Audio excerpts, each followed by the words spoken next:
Compared with South Korean Prime Minister Nak-yon's recent trip to Japan to try to mend ties, a more controversial figure is currently visiting the country, Seoul's National Assembly Speaker Hee-sang.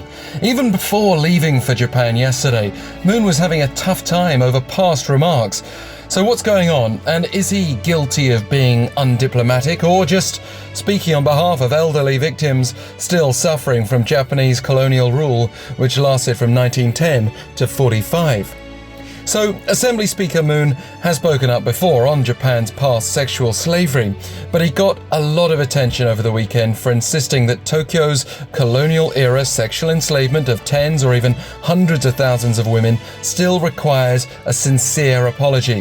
His comment came in an interview with Japan's Asahi Shimbun newspaper. He spoke about how dialogue between Seoul and Tokyo has failed to produce a positive outcome, though from Japan's perspective, colonial-era issues were resolved under a 1965 treaty. Moreover, this sex slavery matter was supposedly handled when the two countries reached a so-called comfort women deal in 2015, but that agreement under the now disgraced Park Geun-hye administration has since been undone due to complaints by several victims, activists, and politicians that they weren't consulted and that Tokyo lacked sincerity. Also, under current President Moon Jae-in, the Supreme Court ordered Japanese firms to compensate victims of forced labor.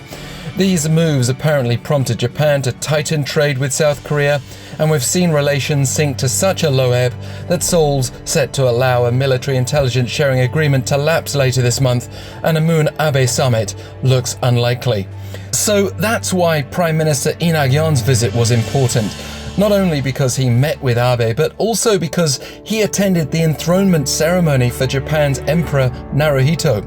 On the other hand, Assembly Speaker Moon was criticized earlier this year for suggesting then Emperor Akihito should apologize for abuses committed under his father.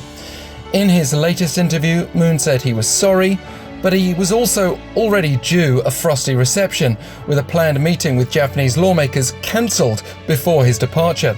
So we'll see what comes of the 4-day visit for a G20 Speakers Summit, though it seems doubtful Moon will be able to pave a breakthrough on behalf of his namesake president.